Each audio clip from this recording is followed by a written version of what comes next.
तिलक तो भले ही वंश का पहले किया हो, लेकिन अन्नप्राशन सुलोचना भाभी से पहले वीर का ही करेंगे। ना ना, वंश को इतने सालों बाद मौका हाथ लगा है हाथ से खिलाने का।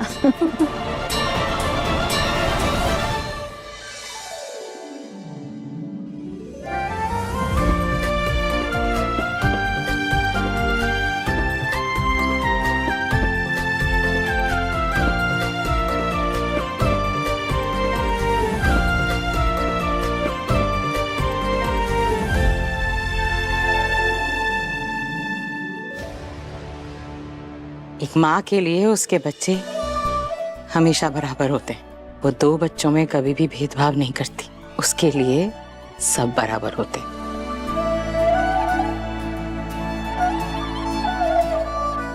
Hello hello hello hello hello, excuse me. माहौल और सेंटी हो जाए उससे पहले हमारी टीम तैयार है टू हैव सम फन।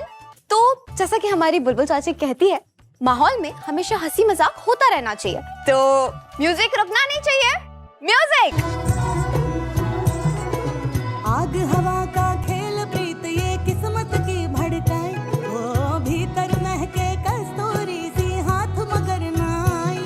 हाँ तुम जो कह दो मीत सजन जी, सुलझे उलझी प्रीत सजन जी, गाँव में खुल के गीत कियो जी मेरा बाला मैं थानेदार, ओ जी रे सुन लो मेरा बाला मैं थानेदार, ओ जी रे हिवड़ो धड़के हर सांस में, सोच सोच के मारो जी मेरा बाला मैं थानेदार, बालम जी मारो।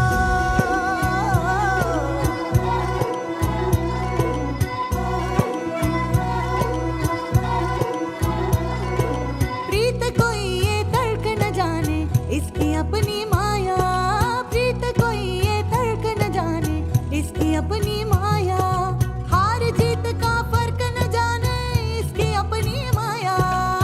इश्क की ये रीत सजन जी, क्यों खड़ा है ढीठ सजन जी, लोक लाज सब भूल के गावे मेरा बाला मैं थानेदार, ओ जी रे सुन लो मेरा बाला मैं थानेदार, ओ जी रे हिवड़ो गावे हर सांस में, जोर जोर से मारो जी मेरा बाला मैं थानेदार, बालम जी मारो।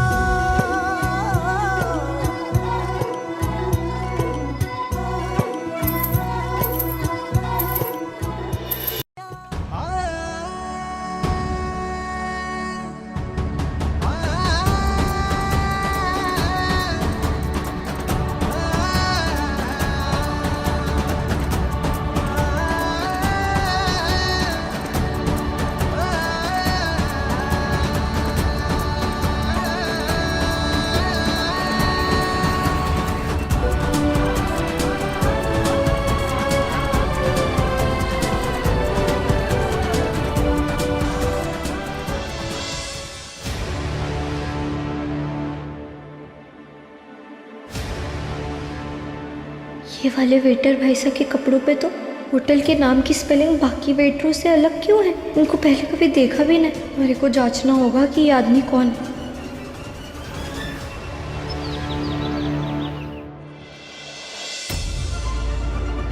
जी मैम। इसमें चिकन टिक्का है क्या? नो मैम, मैं किचन से लेकर आता हूँ मैम। हाँ ले आइए। जिस घर में काम कर रहा है उनके बारे में ये ना पता कि ये शुद्ध शाकाहारी घर है। चिकन टिक्का का तो ना पता, लेकिन दाल में जरूर कुछ काला है। चिकन टिक्का? हाँ चिकन टिक्का। अब देख, मैं थारे को मुर्गा बनाऊंगी और थारे मुंह से वो मुर्गी की जो आवाज होती है वो निकलवाऊंगी। हाँ किसने भेजा है थारे को? बोल, मारे को जल्दी बनाओ और मारूंगी। बोल। आप गलत समझ रही है मैडम। अच्छा मैं गलत समझ रही हूँ? हाँ जितने भी वेटर भाई साहब और जो थारी वर्दी है उसमें कितना बड़ा फर्क है मैं पहले ही समझ गई थी। बता तू क्यों आया? देख अगर तूने सच की उल्टी ना की ना, मैं मेरे पूरे परिवार को यहाँ बुला लूंगी, फिर वो ही थारे को समझाएगी। बोल। बस बहुत हो गया। मिसेस बुलबुल वीर प्रताप सिंह। स्टॉप बुलबुल। मैं डीजीपी मनोहर राठौर हूँ।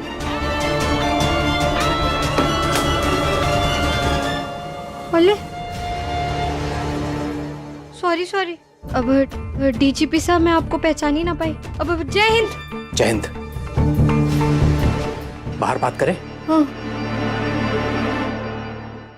जी डीजीपी सर साहब, कहिए क्यों बुलाया आपने हमारे को? बुलबुल, जिस समझदारी के साथ तुमने सिचुएशन को हैंडल किया है, इट्स रियली वेरी इंप्रेसिव। अपने ही घर में इतने सारे लोगों के बीच तुमने एक फ्रॉड को आइडेंटिफाई कर लिया। ये कोई आसान काम नहीं है। हमने ये सब प्लान किया क्योंकि हम देखना चाहते थे कि तुम पकड़ पाओगी कि नहीं, और तुमने कर दिखाया। इतना ही नहीं, मुंबई ह्यूमन ट्रैफिकिंग का तुमने पर्दाफाश किया है। मीठी माई बॉम्ब ब्लास्ट केस का प्लान तुमने एक्सपोज किया है। तुम उन सब के असली चेहरे सामने लाई।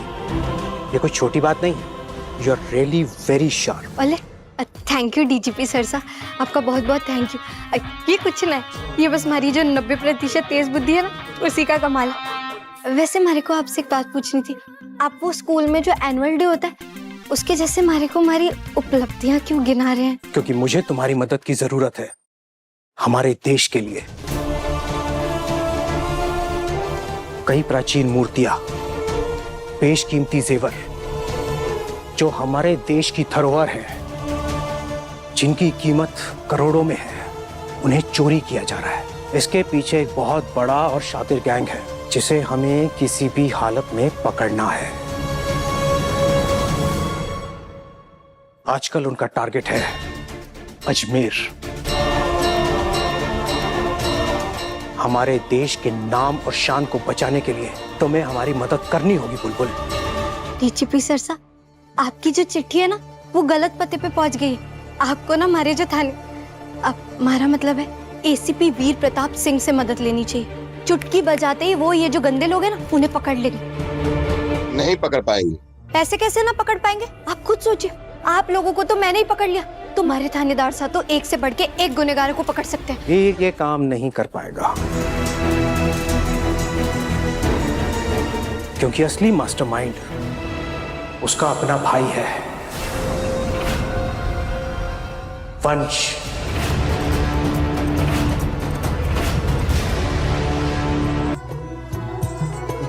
आग हवा का खेल प्रीत ये किस्मत की भड़काए, वो भीतर महके कस्तूरी सी हाथ मगर ना आई।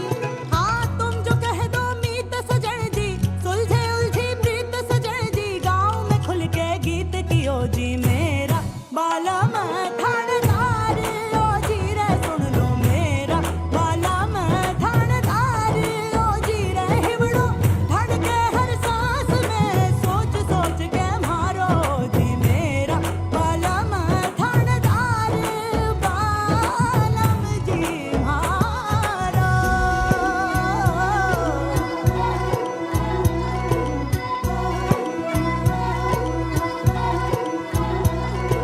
प्रीत कोई ये तर्क न जाने, इसकी अपनी माया, प्रीत कोई ये तर्क न जाने, इसकी अपनी माया, हार जीत का फर्क न जाने, इसकी अपनी माया, इश्क की ये रीत सजन जी, क्यों खड़ा है ठीठ सजन जी, लोक लाज सब भूल के गावे मेरा बाला मैं थानेदार, ओ जी रे सुन लो मेरा बाला मैं थानेदार, ओ जी रे हिबड़ो गावे हर सांस में, जोर जोर से मारो जी मेरा बाला। इस वक्त अगर कुछ भी कांड हुआ तो उसका सारा इल्जाम वीर पर जाएगा।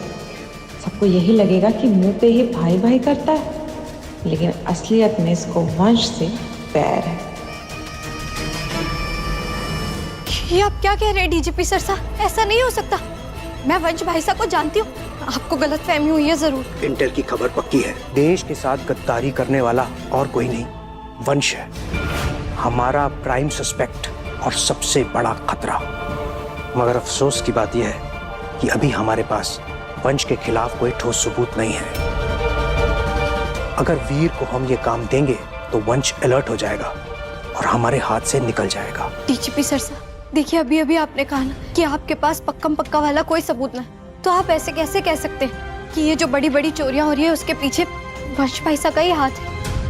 आज तक इस तरह के जितने भी केसेस हुए हैं, उन सारे केसेस के क्राइम सीन के पास वंश मौजूद था। अभी जब वीर एक चोर को पकड़ रहा था, तो उस चोर ने भिखारी का गेटअप लिया हुआ था और फिर अचानक वो चोर गायब हो गया। ठीक 10 मिनट बाद वंश तुम्हारे परिवार को घायल हालत में वहीं पास के एक मंदिर में मिला। एक बहुत बड़ा चोर तुम्हारे घर का हिस्सा है, इसीलिए हम चाहते हैं कि कोई ऐसा उस पर नजर रखे जिस पर उसे शक न हो, जो उसे रंगे हाथ पकड़ सके। वंश का असली चेहरा तुम्हें ही सबके सामने लाना होगा बुलबुल। ना डीजीपी सर साहब, माफ कर दीजिए मारे को, मैं ये काम नहीं कर सकती। देश के लिए भी नहीं।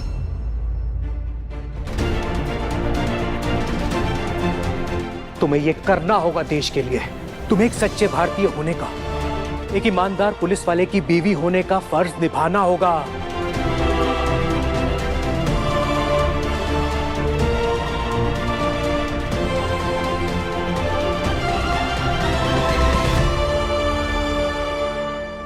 वंश बहुत खतरनाक है। उसके अंदर कोई इमोशंस नहीं, वो किसी रिलेशन को नहीं मानता, बल्कि वो तो तुम्हारे परिवार को भी एक मोहरा बना के इस्तेमाल कर रहा है। इसीलिए तो उसने यहाँ रहने के लिए हाँ की है। वंश वीर से नफरत करता है क्योंकि वो जानता है कि वीर ही उसके रास्ते का कांटा है। वंश सिर्फ देश के लिए नहीं, बल्कि तुम्हारे पूरे परिवार, तुम्हारे वीर के लिए भी बहुत बड़ा खतरा है। नहीं, मैं हमारे देश, हमारे परिवार और हमारे थानेदार साहब पर कोई खतरा ना आने दूंगी। आप बताइए डीजीपी सर साहब, क्या करना होगा हमारे को? मैं तैयार हूँ।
बुलबुल वीर प्रताप सिंह, अब तुम एक अंडरकवर एजेंट का काम करोगी।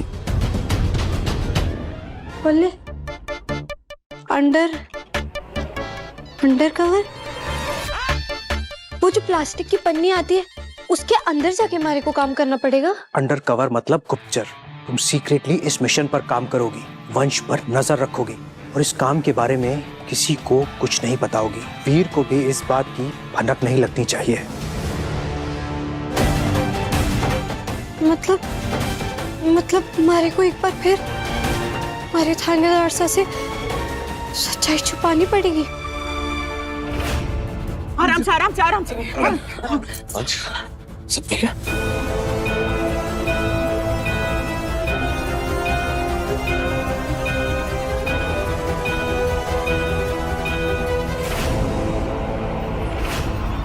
मैं तैयार हूँ डीजीपी सर साहब।